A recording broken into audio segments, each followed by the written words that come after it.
What's up guys, welcome back to my channel. My name is Ryan and today I'm going to be showing you guys how to use EQ carving on your kick drum and bass guitar to make them pop a lot more. So let's jump into it.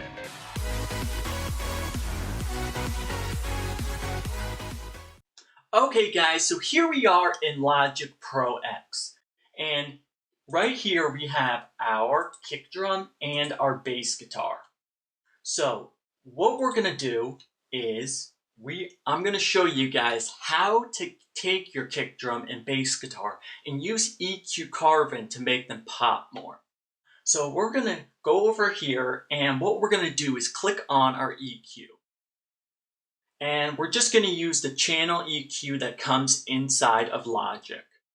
So here we have our first EQ on our kick drum. Now we're going to come down here and click on our bass track, and we're going to also open up our bass EQ here. Okay, so now that we have our two EQs open, what we can do now is start the mixing. So let's jump into that.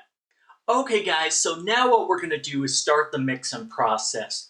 So pretty much on our EQ move is the first EQ move we're going to do is we're going to find a frequency in the low end that sounds really punchy for a kick drum. So I'm thinking it's going to be around 60 Hertz. So let's go to our first frequency and let's actually find a really fat frequency that we can use for the kick drum. Here we go.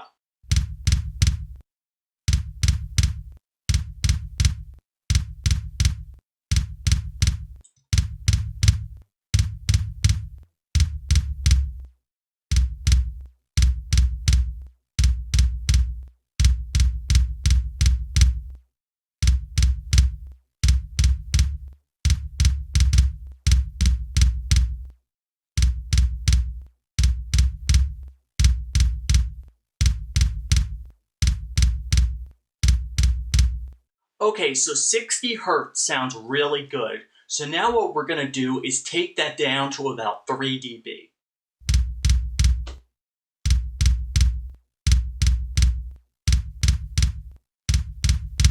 Okay, so now we have that frequency down to about 3 dB. So now what we're going to do is we're going to move on to our bass guitar frequency. And I'm going to show you guys what we're going to do then, okay? Okay, so now what we're doing is we are moving over to the bass guitar. We already boosted a frequency on the kick drum. So now what we're going to do is move over to the bass guitar. So since we boosted 60 Hertz on the kick drum, what we're going to do on the bass guitar now is we're going to move that same band over to 60 Hertz. So 60. So now that we have that same band over on 60 Hertz on the bass guitar, and since what we did on the kick drum we boosted, we're going to cut now on the bass guitar 60 Hertz. So we're going to take that down to -3 dB. Okay, so look what we did here. On the kick drum, we boosted 60 Hertz. Then on the bass guitar, we cut 60 Hertz. So you see what we're doing here? We're creating a pattern. So now let's move on to the next frequency. Here we go. Okay guys, so before we move on to the next frequency, let's take a listen to it and see what we got so far, okay?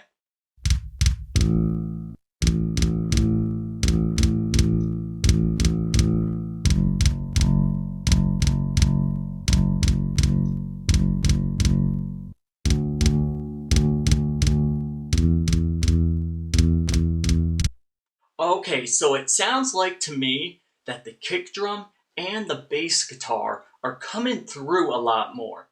Because what we pretty much did is we found a frequency on the kick drum that's really punchy. And then what we did is we cut a frequency on the bass guitar. So what that is allowing to do is, and since we boosted a frequency 60 Hertz on the kick drum is allowing the bass guitar to punch through. So what's happening is the kick drum is pushing that bass note out since we created a pocket in there. So now there's enough room for the bass guitar to just run free and have space to breathe. So that's what we did. So what I'm going to do now is move on to the next frequency so you guys can see it. Okay, so what we're going to do now is we're going to go back to the kick drum. And what we're going to do is cut a frequency. So we're going to look for one that sounds bad and that sounds honky on the kick drum and get rid of it. So let's check it out.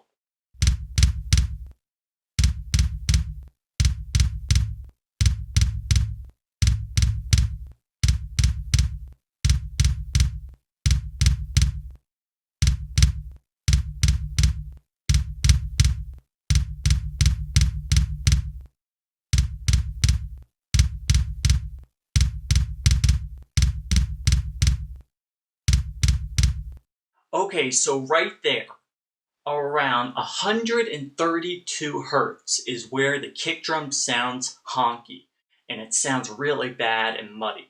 So what we're going to do is take that out about 3 dB.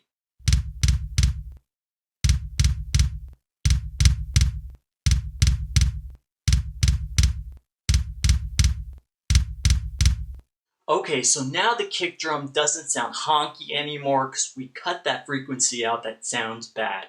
So what we're going to do now is move on to the next EQ that's the bass guitar and show you what we're going to do then, okay? Alright, so and since we cut 132 hertz on the kick drum, what we're going to do now is move on to the bass guitar and we're actually going to boost 132 hertz. So what we're going to do is come over here, type in 132 hertz, 132, and now what we're going to do is, and since we cut that kick drum, we're going to boost it. So let's do that.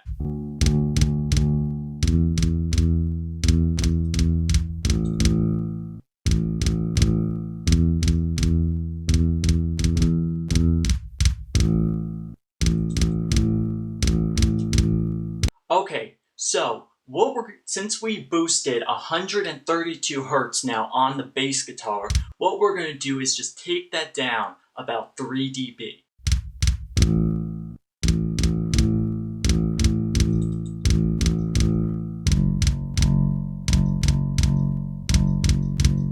Okay, and there we go. So what I'm going to do now for you guys is explain exactly what I did to create space and to create wideness in your mix with a kick drum and bass guitar.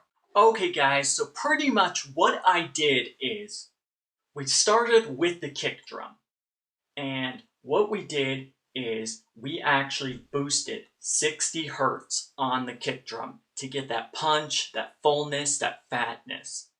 Then what we did is we came over to our bass guitar and we cut 60 hertz.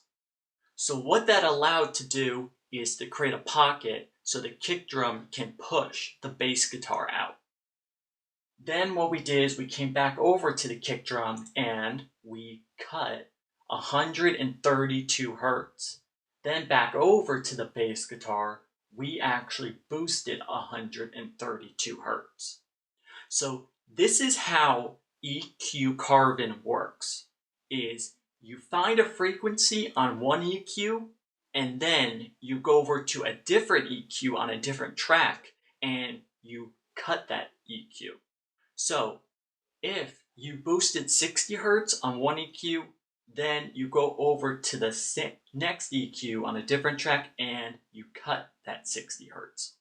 So pretty much what you're doing is you're swapping the frequencies bands to actually create space, because what you want to do is create pockets inside your EQ for other instruments to sit into so that you have enough space for every single instrument in your mix to have its own frequency space to sit, so that nothing sounds muddy, nothing sounds cluttered, everything has its own space to breathe.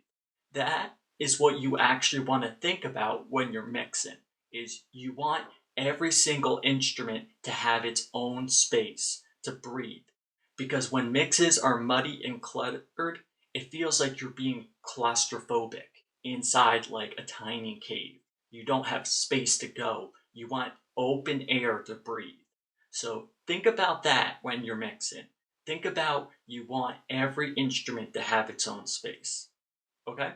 Also, guys, I am starting to think about doing live streams on my channel. So you know what, guys? If you guys want to see me do live streams, give this video a thumbs up and also let me know in the comments down below. I'll make sure to set up a chat room so that you guys can actually come and chat with me, and you guys can actually ask me any questions that you guys want to know about recording and mixing. You can actually sit down on your computer and actually chat with me personally live.